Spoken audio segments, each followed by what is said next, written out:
De nuevo, un cordial saludo a todos. En el tema de hoy nos vamos a centrar en los poríferos, este nombre latino que tenemos que relacionar con el concepto de esponjas, ¿no? En realidad su palabra de poríferos viene de dos palabras latinas, que se llaman feros, portador de poros, pori significa poros en latín, y estos animales, como ya sabemos, son animales que están perforados de agujeritos casi microscópicos que son la entrada de agua. A partir de ahí se van a filtrar la materia orgánica y al final vamos a tener unos organismos muy complejos, en el sentido de que es difícil reconocer que son animales. Pero efectivamente lo son porque presentan tres características fundamentales de cualquier animal, como hemos visto, que son pluricelulares. Vamos a ver que tienen muchos tipos de células, que esas células se agrupan en grandes conjuntos de células llamados tejidos. Esas células son además con verdadero núcleo, llamadas eucariotas, y finalmente, como todo reino animal, sus células son de nutrición heterótrofa, es decir, que necesitan alimentarse de materia orgánica producido por otros seres vivos. No pueden realmente producir su propia materia orgánica como el reino vegetal que hemos visto, y por tanto lo tenemos que incluir en el reino de los animales, a pesar de que su forma es muy parecida a los vegetales, pero ya os digo, no hacen la fotosíntesis y necesitan comer materia orgánica de otro ser vivo previamente formado, ¿no?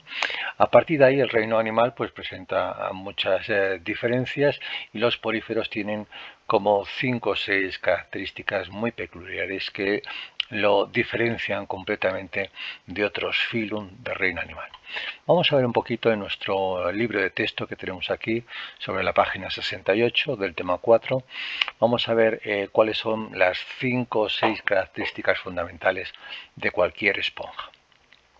Bueno, pues si nos centramos un poquito en la definición, pues empieza a aparecer la primera palabra, que ya tenemos que recordar que la palabra sésil significa que permanece fijo gran parte de su vida sin moverse de ahí, como si fuese una especie de planta.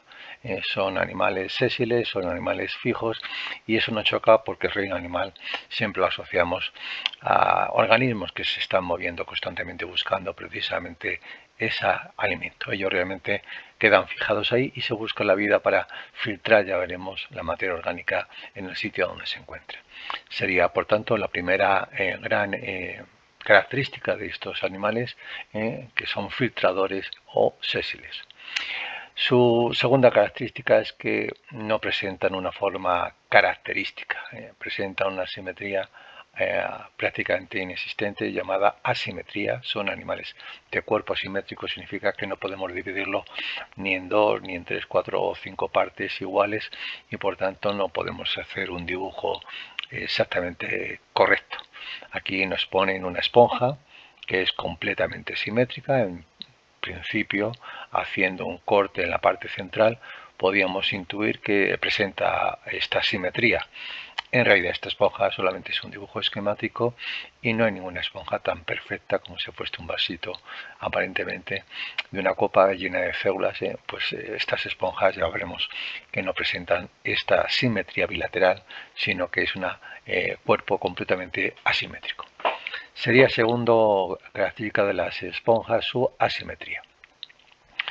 La tercera característica es que se puede presentar forma de saco, pero quizá lo más importante es que en su fina piel presenta unos agujeritos que se llaman poros o ostiolos, es la palabra más correcta, y que realmente son muy difíciles de ver, pero por ahí va a entrar el agua. Aquí los numerosos poros lo aumentan un poquito, son todavía más pequeñitos, no se pueden ver estos agujeritos también, pero quizá fuesen como la cuarta parte, y por aquí va a entrar, a través de su fina piel, va a entrar el agua rica en materia orgánica y el oxígeno, y va a nutrir a todos los células que vamos a ver que tapizan el cuerpo interno de nuestra esponja. Así que la tercera característica es precisamente la que da nombre a este grupo, a este filum, la existencia de poros en su capa externa. Lo de poro hay que diferenciarlo de este gran agujero que suele estar en la parte superior del animal y que se va a llamar ósculo, o es el orificio por donde va a salir el agua ya filtrada. Siempre el ósculo es un orificio de salida del agua ya completamente sin materia orgánica, que han sido retenidas por estas células que vamos a ver ahora, y también seguramente está cargada de CO2, producto de la respiración del animal, y con muy poco el oxígeno, que ya realmente también han sido absorbidas esas moléculas gaseosas que hay disueltas en el agua por estas células que se encuentran en el interior de la esponja. La cuarta característica sería que presentan un esqueleto interno que le da una cierta rigidez. Las esponjas, pues efectivamente son un conjunto de células, pero para que tengan una cierta cohesión, consistencia y que el abatimiento de las olas o el oleaje en el fondo marino, pues no realmente los destruyas, se están uniendo unas con otras y un poco protegiendo con un esqueleto interno de una sustancia llamadas espículas. Las espículas suelen tener forma más o menos de pincho. Aquí tenemos en color verde varias espículas, y estas espículas lo que dan una cierta consistencia al cuerpo de la esponja y de alguna forma la forma, aunque sea simétrica, la mantienen gracias a esta especie de estructura de huesecillos pequeñitos. Algunas son muy elásticas, de una proteína llamada esponjina, y son esas esponjas que nosotros utilizamos si es que realmente hemos comprado una esponja natural. Estamos comprando el esqueleto interno de esa proteína llamada esponjina, que sí tiene forma de pinchitos, pero que no nos hace ningún tipo de daño. Hay otras que son más consistentes y están formadas por carbonato cálcico, que es un mineral muy parecido a lo que hay en las conchas de los caracoles, o incluso por un mineral que se llama el sílice, que es en realidad, para que me entendáis, el material de los cristales de nuestras ventanas, ¿no? Bien, las espículas, por tanto, son de esponjina, flexibles, o un poco más duras, de carbonato cálcico o de sílice, que realmente hacen diferentes unas esponjas a otras. Eso sería otra característica, la presencia de espículas. Y luego, otra característica, está bastante claro, es que presentan unas células que todavía no nos suenan y que son exclusivas de este filum, de este tipo de animales, y que se van a llamar cuanocitos o células flageladas destinadas a la alimentación. Estamos viendo aquí realmente estos cuanocitos en la parte interna de esta cavidad interna, que no importa mucho, que se denomina atrio o cavidad interna de la esponja para nosotros, y dentro de ese atrio o cavidad interna están las células que estamos viendo aquí, tienen forma de copa pero con un flagelo, que están moviendo constantemente y están recogiendo partículas que le caen, porque haya llegado el agua ya filtrada por estos poros, le caen a estos flagelos y los introduce al interior del citoplasma, que tenemos aquí pues su núcleo y una mitocondria para indicarnos que son células animales, ¿no? Bien, pues aparte de estas células hay que reconocer que hay otras que se llaman los porocitos, que tienen forma de como si fuese de canal. Aquí pasaría la estructura del agua del poro, por aquí entra, y la parte opuesta también existe otro hueco por donde sale ya a ese atrio o cavidad interna de la esponja. Aquí vemos su núcleo, que nos indica que son células eucariotas, células típicas del reino animal. No presentan cloroplastos y por tanto hay que entender que también hay mitocondrias para que obtengan energía de estos alimentos que van a ser recogidos por los conocitos y que se los va a llevar al conjunto de células restantes. Y otro tercer tipo de células son las células de revestimiento, que se llaman los pinacocitos, y en realidad los pinacocitos podrían ser las células epidérmicas como las que hay en nuestra piel y forman recubrimiento externo de nuestra piel. Entre los pinacocitos y los conocitos, como vemos, hay una especie de líquido interno donde se encuentran las espículas, y también hay que reconocer, aunque no lo pongo aquí, que hay unas células que fabrican precisamente las espículas, se llaman esclerocitos, no importa mucho este nombre, y también hay que entender que hay células reproductoras, que son estos individuos hermafroditas que van a presentar óvulos. Aquí va a haber células o gametos femeninos llamados óvulos, y también va a haber gametos masculinos llamados espermatozoides que se van a encontrar también aquí y que van a formar parte de este tejido interno que en principio no hay que llamarle órgano. Otra característica es, como vemos, la ausencia de cualquier órgano reconocible, ¿no? No tienen, como vemos, ningún aparato digestivo. Esto podía ser el recto de un aparato digestivo, pero no se puede decir que haya aquí una digestión, puesto que realmente solamente se está produciendo la entrada de materia orgánica a estas células, ¿no? Así que carecen de órgano, de cualquier tipo de órgano, como el sistema circulatorio, no tienen corazones, no tienen aparato digestivo, por supuesto tampoco tienen sistema nervioso, y son animales completamente sin órganos definidos, que vamos a ver en los otros grupos o filum de animales que sí lo existen, ¿vale? Así que, como vemos, hay 6 o 7 características exclusivas que no lo van a presentar ningún otro filum del reino animal. Antes de continuar un poquito con algunas preguntitas, vamos a ver un vídeo donde nos ilustren con imágenes cómo son estas esponjas en el mundo real.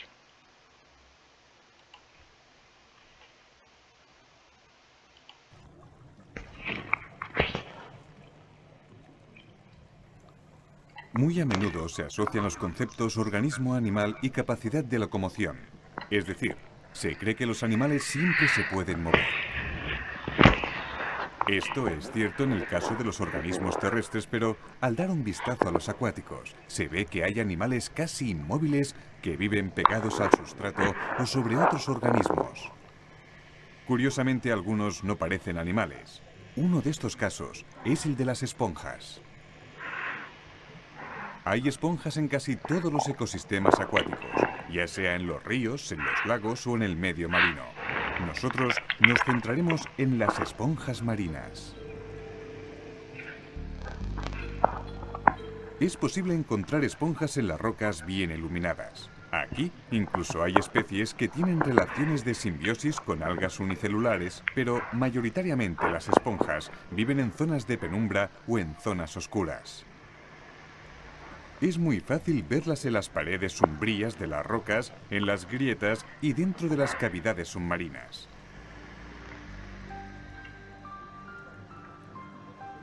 Si bien es cierto que cada especie tiene una forma y unos colores determinados, cada individuo es diferente de los demás, ya que crecen desarrollando formas muy diversas y a menudo sin ningún tipo de simetría.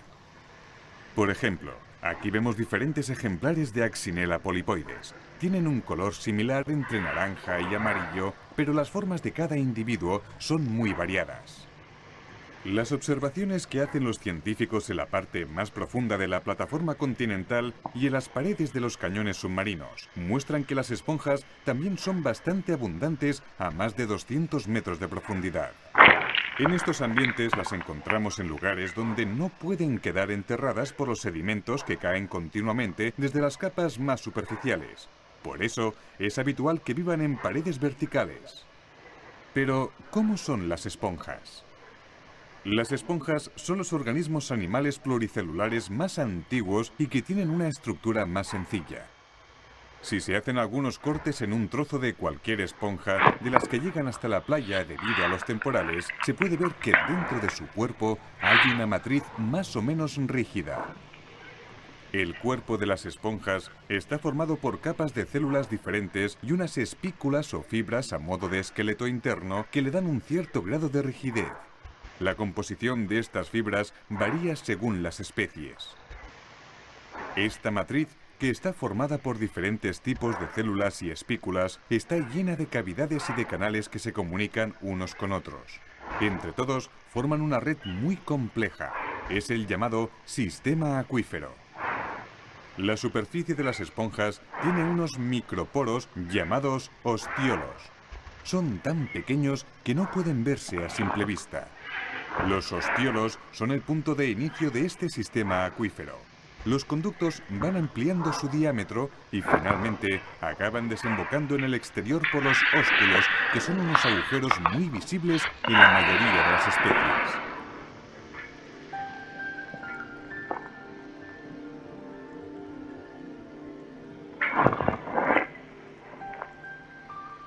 Si miramos este grupo de sargos imperiales, se puede ver que van de un lugar a otro buscando alguna presa. Pero las esponjas no pueden hacerlo porque están unidas al sustrato. Entonces, ¿cómo se alimentan las esponjas? Unas células especializadas, los coanocitos, hacen circular continuamente el agua por el sistema acuífero gracias a un flagelo que hacen vibrar. Al igual que otros invertebrados, hacen pasar agua de mar por el interior de su cuerpo y retienen pequeños organismos planctónicos y partículas de materia orgánica que entran con ella. De esta manera, les llega también el oxígeno que necesitan para vivir. Por otro lado, aprovechan la circulación del agua para sacar hacia el exterior diferentes productos metabólicos, restos orgánicos y el anhídrido carbónico. Utilizando la fluoresceína, un colorante inocuo de uso habitual en oftalmología, se puede ver cómo el agua sale de las esponjas después de haber circulado por el interior de su cuerpo.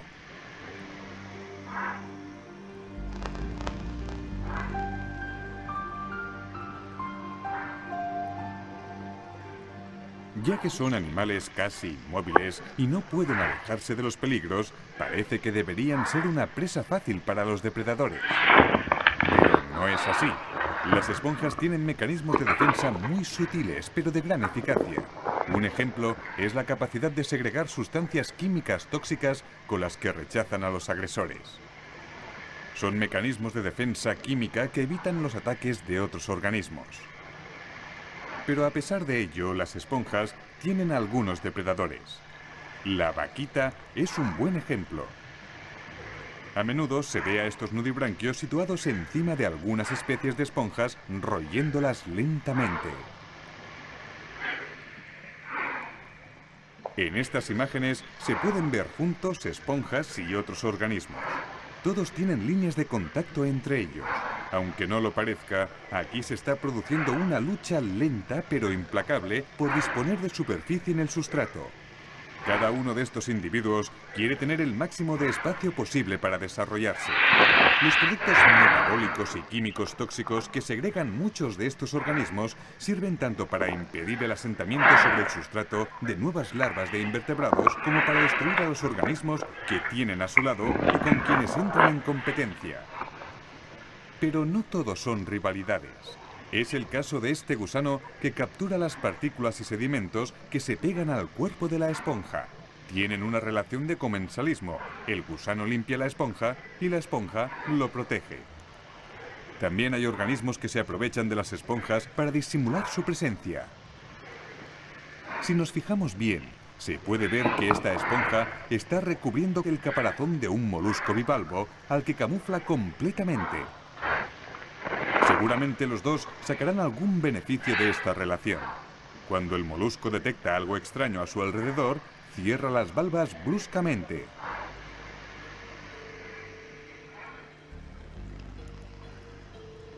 ¿Y cómo se reproducen las esponjas? En las imágenes se puede ver cómo un fragmento de esta esponja se está desprendiendo. Por un punto se está alargando y hace una especie de péndulo que en pocos días acabará rompiéndose. El fragmento separado caerá sobre el sustrato. Con mucha suerte podrá volver a producir otro individuo. Este es uno de los diferentes tipos de reproducción asexual que tienen las esponjas. Otras especies hacen yemas que quedan adheridas a una roca o una alga y que forman con el tiempo nuevos individuos. Pero las esponjas también tienen reproducción sexual. Son organismos mayoritariamente hermafroditas, es decir, un mismo individuo produce células reproductoras masculinas y femeninas. El color naranja que tiene el agua de este túnel se debe a la gran cantidad de espermatozoides que han liberado los ejemplares de una especie de esponja que vive en el techo y las paredes. El fenómeno dura solo unos minutos, pero es tan intenso que reduce totalmente la visibilidad. Debido a la filtración continuada de agua que hacen las esponjas, algunas de estas células sexuales entrarán dentro de otras esponjas de la misma especie y posteriormente fecundarán los óvulos. El hecho de que las esponjas sean organismos muy antiguos, tanto que ya estaban presentes en el periodo cámbrico, las hace extraordinariamente interesantes de estudiar.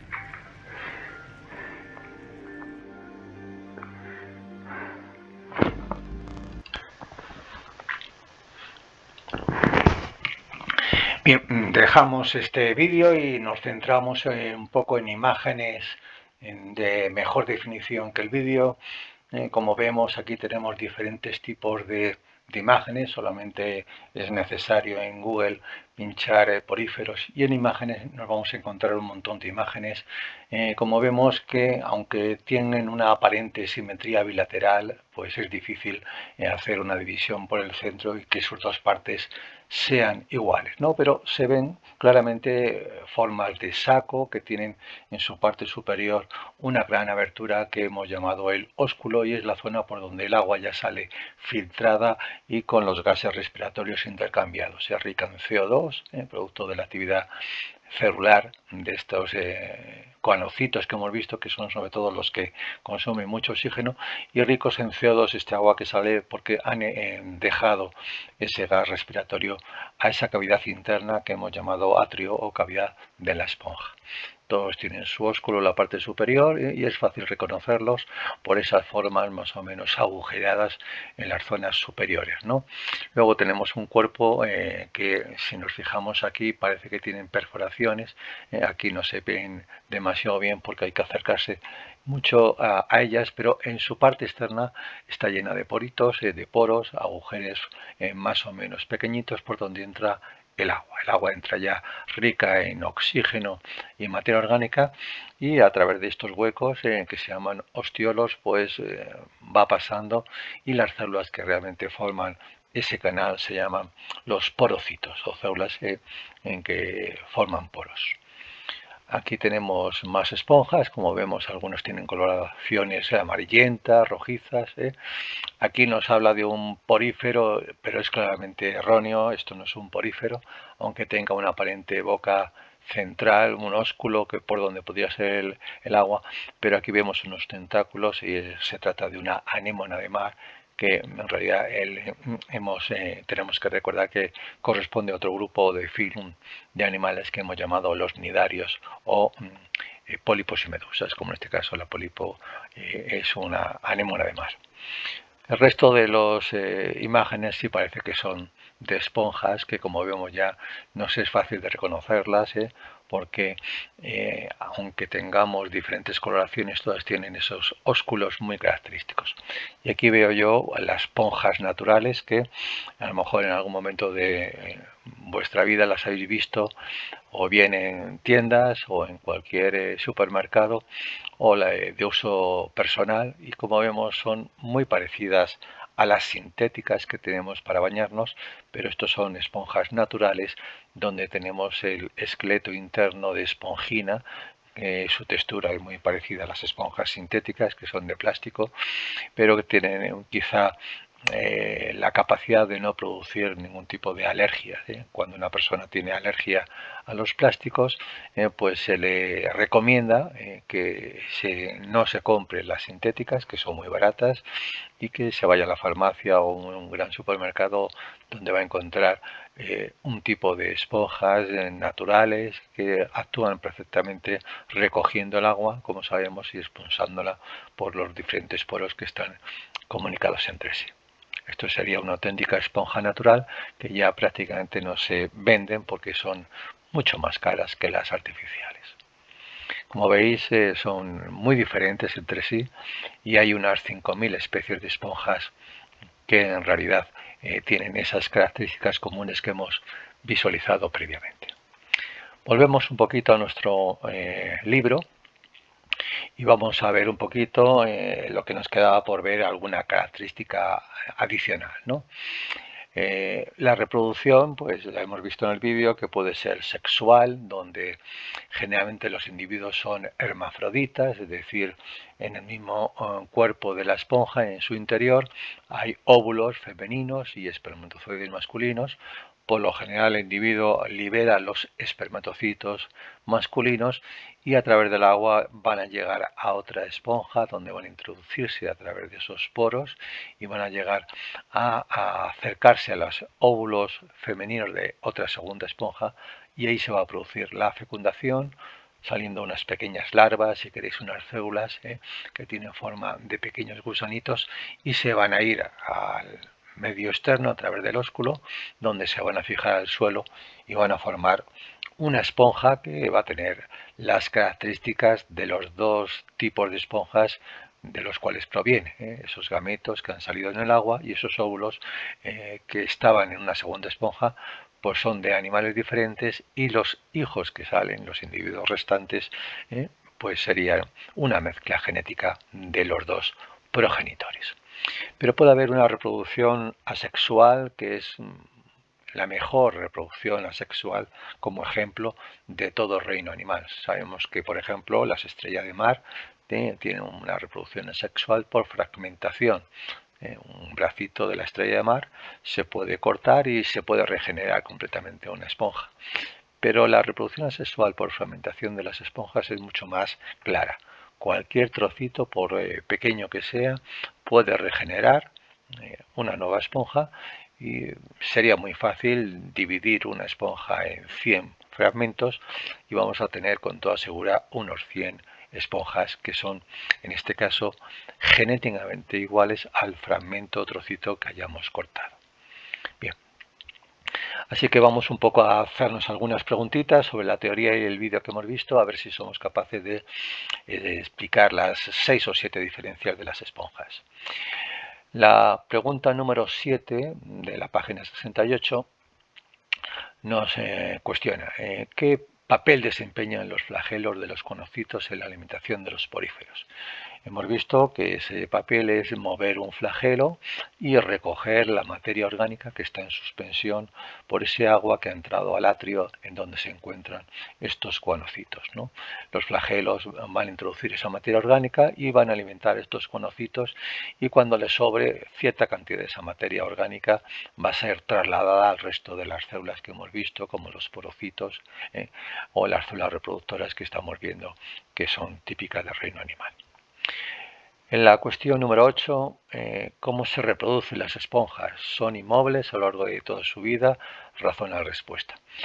Pues la reproducción de las esponjas acabamos de ver que es de dos tipos. La sexual, donde hay una reproducción sexual que es a través del agua externa y donde se va a producir dos individuos, se necesitan dos individuos generalmente de diferente sexo, masculino y femenino, que están en diferentes lugares para que se forme un nuevo individuo.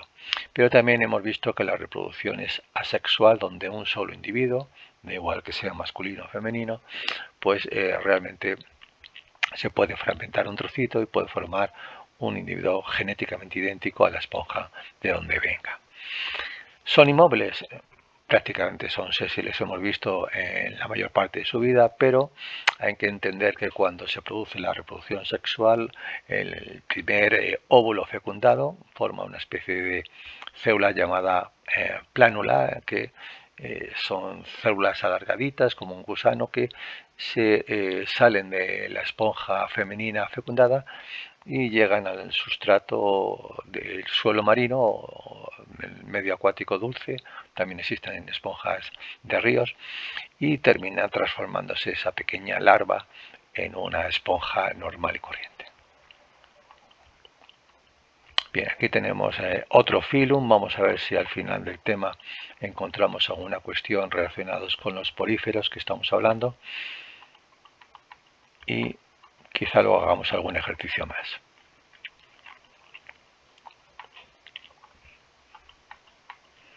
Aquí en la página 80 vamos a buscar poríferos y encontramos estos animales que tienen poros, ¿no? Nos preguntan en la cuestión número 56 ¿Qué células se crean en la corriente de agua de la que se alimentan y respiran también los poríferos? Las células se llaman los cuanocitos, que ya hemos visto, ¿no? Dibuja un porífero y explica cómo se nutren las células. Esto sería un trabajo para hacer en casa. Vamos a hacer un poquito algo más sencillito. La pregunta número 58 dice que copia en tu cuaderno estas series de 2 columnas y relaciónalas. Vamos a ver si la primera serie de palabras tiene alguna relación con la segunda. Por ejemplo, estructuras que crean corrientes de agua. Pues hay que relacionarlas con los coanocitos, que son los que realmente van a mover sus flagelos y van a introducir esa materia orgánica al cuerpo del coanocito. Orificio por donde sale el agua. Pues recordar que no es el atrio donde realmente se encuentran los coanocitos, sino este gran agujero que se llama el ósculo. Cavidad central, pues hemos visto que esa gran cavidad central donde se encuentran los coanocitos se denomina atrio. Y las células de la capa exterior, que dan esas coloraciones rojas, amarillas, azuladas, se debe a la presencia de estas células llamadas pinacocitos. Al final tenemos fácil la cuestión recordando las palabras claves. Y ya finalmente, ¿por qué se consideran animales a los poríferos a pesar de que son sésiles? Hemos empezado a hablar de que son animales porque tienen esas 3 características fundamentales que tiene cualquier animal. Son estructuras celulares con células eucariotas, con células con núcleo, son numerosas sus células, son pluricelulares y por tanto tienen tamaños visibles a simple vista gracias al gran número de células.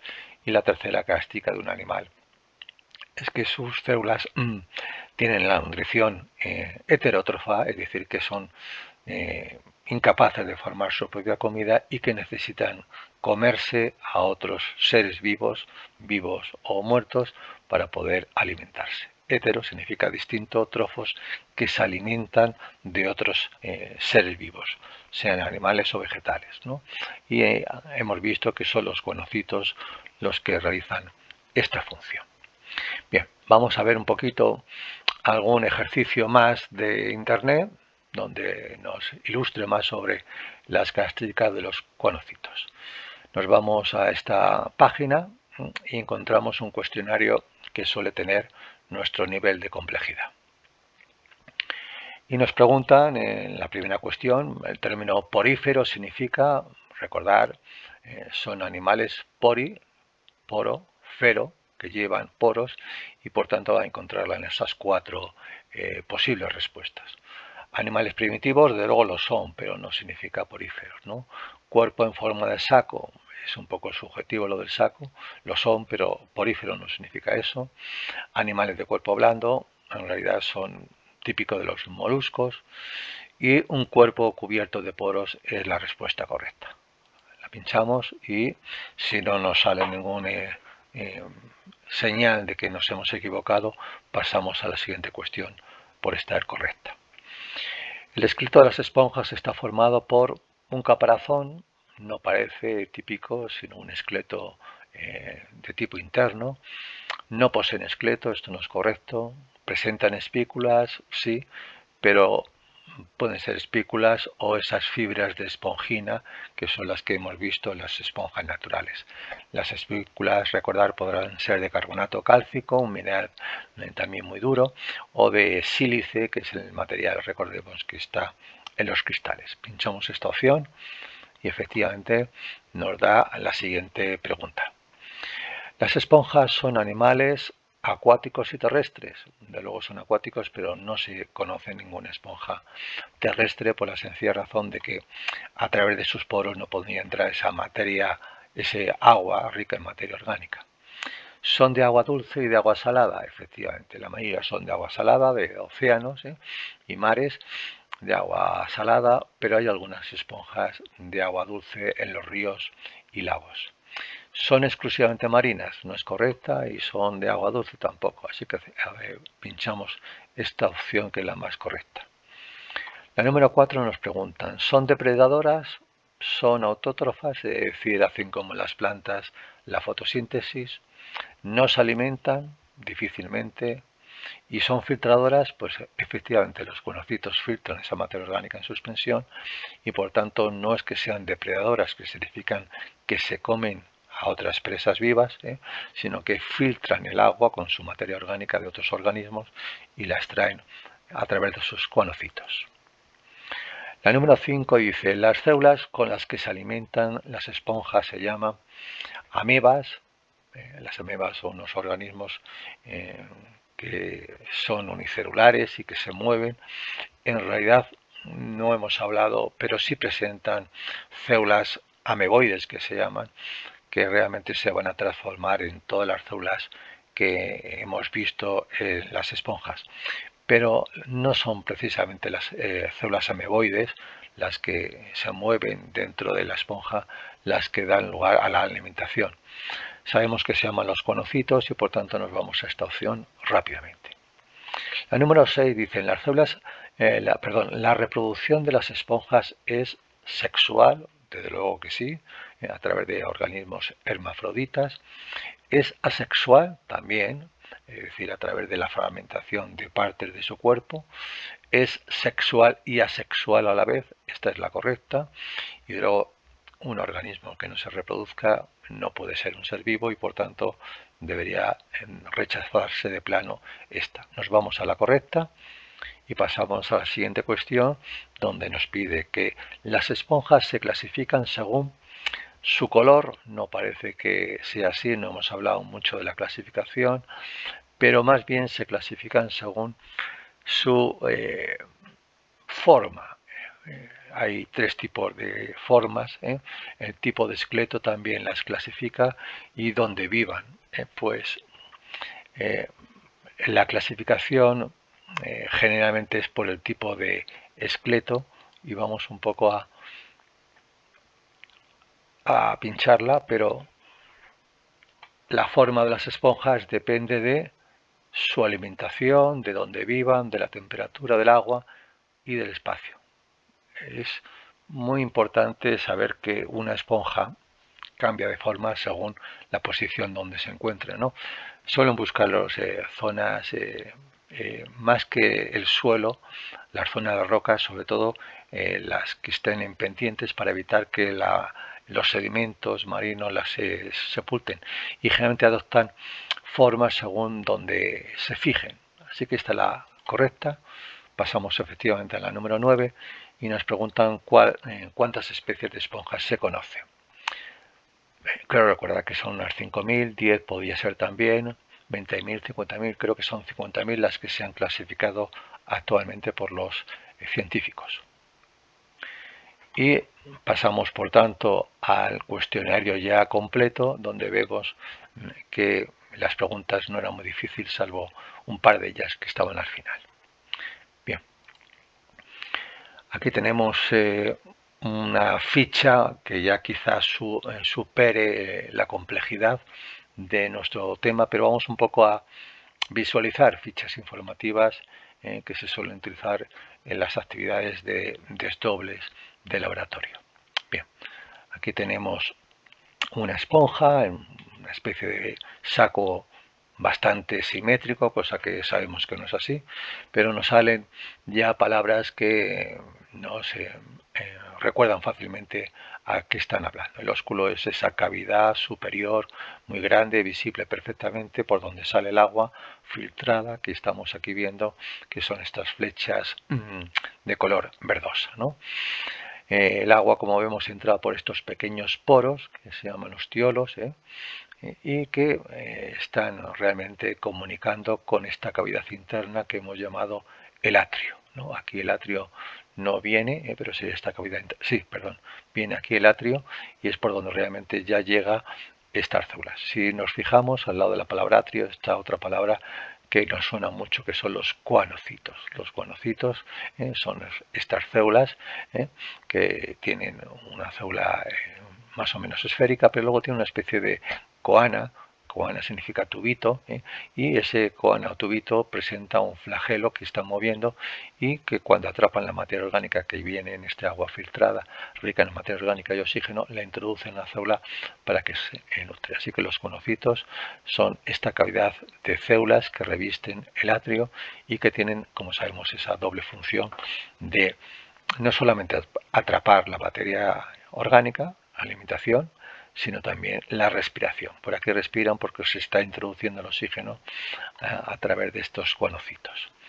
Los amebocitos, esas células que no salen en el libro pero que aparecen aquí, son células que se van a diferenciar, a cambiar de aspecto a cualquier célula que conozcamos. ¿De dónde salen los conocitos? De los amebocitos. ¿De dónde salen estas células que forman los poros y que hemos llamado pinacocitos? Los pinacocitos vienen aquí, son estas células de forma más o menos tubular, pues son de resultado de la diferenciación del cambio de forma de los amebocitos a los pinacocitos. Y por supuesto las espículas también son formadas por otras células que no vienen aquí, que se llaman esclerocitos, y esos esclerocitos a su vez provienen de los amebocitos, que formarían ya esas esclerocitos o células que forman espículas, y esas espículas son las que hemos visto que van a clasificar a las esponjas en esponjas que tengan espongina o en esponjas que tengan carbonato calcio, se llaman esponjas calcáreas, o esponjas silíceas si tienen sílice, estas células que estamos viendo aquí. Bien, como vemos, nos suenan todas las palabras que hay aquí y nos está poniendo aquí un conocito para que veáis un poquito la forma ya un poco más aumentada de una célula de conocito con su célula y su núcleo característico, pero una prolongación en forma de prolongaciones, en forma de tubito, que se llama la coana, y el flagelo que se está moviendo para introducir en la coana y en el interior de la célula el alimento que ha tomado.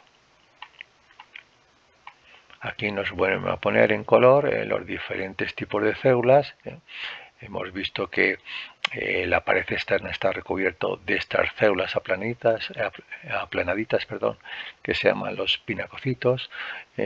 Aquí estamos los porocitos que forman los poros, y en su interior estamos viendo óvulos bastante grandes o gametos femeninos. Los espermatozoides se forman del amebocito, podría ser uno de estos, y también estas células que hemos llamado esclerocitos y que están formando esta estructura en forma de pincho, que son las espículas que dan el nombre a las esponjas. Aquí nos pone aquí cómo pasa el flujo de agua. Hemos visto en el vídeo que si se pone un colorante se puede realmente ver cómo pasa desde el exterior hacia el exterior a través del ósculo, que es el punto de salida. Nuevamente nos pone un conocito y los amebocitos se fijan un poco a la base del conocito, se alimentan a su vez de esta materia orgánica, les traen un poco la materia orgánica, y a su vez, como son móviles, se pueden trasladar a las otras partes de la esponja para alimentar a las otras células. Aquí hay tres tipos diferentes de esponjas, según un poco qué forma presenten los poros del atrio, no importa mucho, pero se llaman de tipo ascón, de tipo sicón y de tipo leucón, que son las más complejas, y para entender la esponja natural es de este tipo. Y nos ponen unas imágenes que ya hemos visto de diferentes tipos de esponjas, las calcáreas, las desmosponjas o esponjas como las naturales, que son de esponjina, y las vítreas, que presentan una especie de tubos alargados de aspecto cristalino. Bueno, pues con esto terminamos el concepto de esponjas y nada más. Muchas gracias por vuestra atención.